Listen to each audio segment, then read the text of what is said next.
को नमस्कार। आज मैं आपको कक्षा 10वीं के प्रथम अध्याय यूरोप में राष्ट्रवाद के उदय के विषय में बताने वाली हूँ।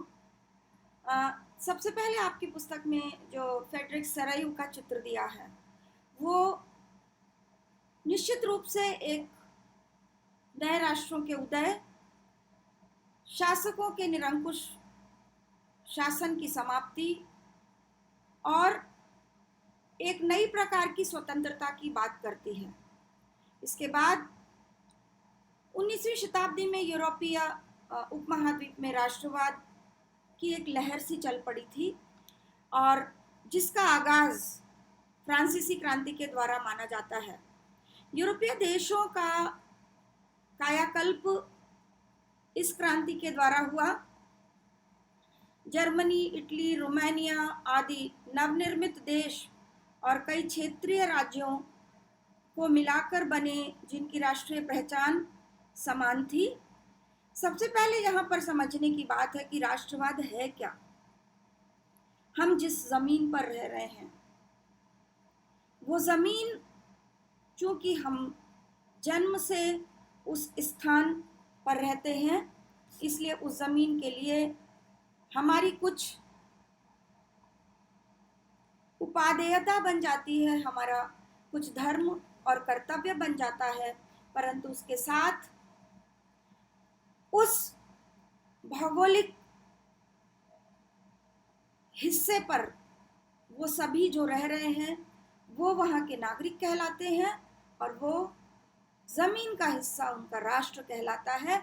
ऐसी भावना 1789 में फ्रांसीसी क्रांति के द्वारा, जबकि ली पाट्री, फादरलैंड, पितृदेश और ली सिटोयन, उस देश के नागरिकों जैसी भावना का प्रचार और प्रसार हुआ।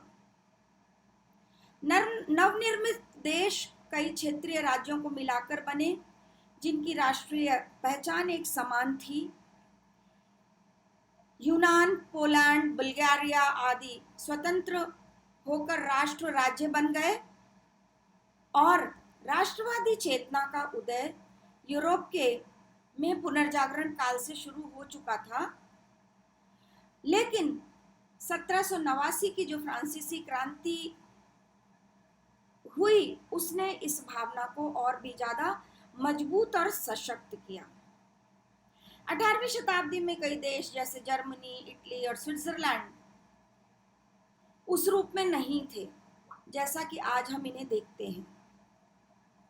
18वीं शताब्दी के मध्य में जर्मनी, इटली और स्विट्जरलैंड में राजशाही थी, यानी कि राजाओं का शासन था और ये छोटे छोटे डचीज और कैंटन्स, छोटे छोटे राज्यों में बटे हुए थे जिनमें स्वायत्त शासी, जिनकी अपनी ऑटोनॉमी थी, जिनका अपना स्वशासन था, ऐसे शासक शासन कर रहे थे। इसी प्रकार पूर्वी और मध्य यूरोप में निरंकुश राजतंत्रों के अधीन राष्ट्र थे और इन क्षेत्रों में तरह तरह के लोग रहते थे। वे अपने आप को एक सामूहिक पहचान या किसी समान संस्कृति का भागीदार नहीं मानते थे। वे अपने आप को अलग अलग स्वराष्ट्रों के रूप में मानते थे और ऐसी स्थिति में उन सभी को राजनीतिक रूप से एक कर पाना बहुत मुश्किल था और उन सबको एक करके एक समान संस्कृति का विकास किया जाए, ऐसा महसूस किया जाने लगा था। इस तरह के समूहों को आपस में बांधने वाला तत्व केवल सम्राट के प्रति सबकी निष्ठा थी, लेकिन ऐसा कोई तत्व नहीं था जो कि सबको एक सिरे से एक माला में पिरो पाए। फ्रांसीसी क्रांति से पहले फ्रांस एक ऐसा राज्य था जिसके संपूर्ण भूभाग पर एक निरंकुश राजा का शासन था। लुई 16 का शासन आपने जरूर सुना है, कक्षा 9वीं में आप इसका अध्ययन करते हैं। तो फ्रांसीसी क्रांति का नारा स्वतंत्रता, समानता और विश्व बंधुत्व ने राजनीति को अभिजात्य वर्गीय परिवेश से बाहर कर उसे अखबारों, सड़कों और सर्वसाधारण की वस्तु बना दिया और अंततः 19वीं शताब्दी तक एक बहुत बड़ा, एक रिवोल्यूशनरी, युगांतकारी परिवर्तन के रूप में सभी की मांग आने लगी। अब फ्रांसीसी क्रांति ने तो स्वतंत्रता और नए शासन की नींव रख दी थी, लेकिन साथ ही साथ नेपोलियन के शासन के दौरान 1804 में जब नेपोलियन ने अपनी संहिता, नेपोलियन की संहिता, जिसे नेपोलियनिक कोड के नाम से जाना जाता है, उसे लागू किया। इसने जन्म पर आधारित विशेषाधिकारों को समाप्त कर दिया। इसने न केवल न्याय के सक्षम समानता स्थापित की, बल्कि संपत्ति के अधिकार को भी सुरक्षित किया।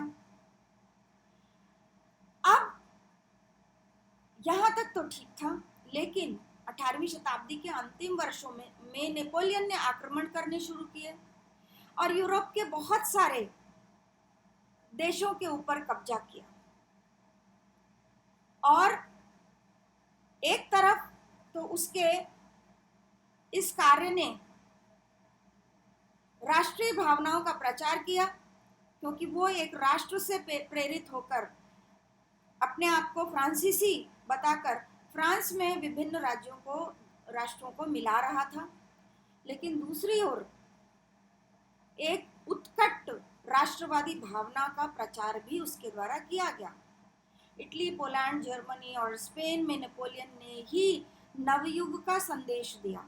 वहीं पर ऐसी भावनाओं का विकास हुआ कि नेपोलियन का जो नवयुग था, उसने राष्ट्र राज्यों के उदय को और ज्यादा मजबूत किया। नेपोलियन के आक्रमण से ही इटली और जर्मनी में एक नया अध्याय शुरू हुआ। उसने समस्त देशों में एक संगठित एवं एक रूप शासन स्थापित किया था नेपोलियनिक कोड के द्वारा। इससे वहां राष्ट्रीयता के विचार उत्पन्न हुए और इसी राष्ट्रीयता की भावना ने जर्मनी और इटली को मात्र भौगोलिक अभिव्यक्ति की सीमा से बाहर निकलकर उसे वास्तविक और राजनीतिक रूप प्रदान करने की शुरुआत की, जिससे इटली और जर्मनी में एकीकरण करने की भावना उत्पन्न हुई। तो ये शुरुआत थी। आपकी पुस्तक में जो पहला पॉइंट दिया हुआ है, this was the beginning of bringing nationalism in all over the Europe. Thank you very much. बहुत बहुत धन्यवाद।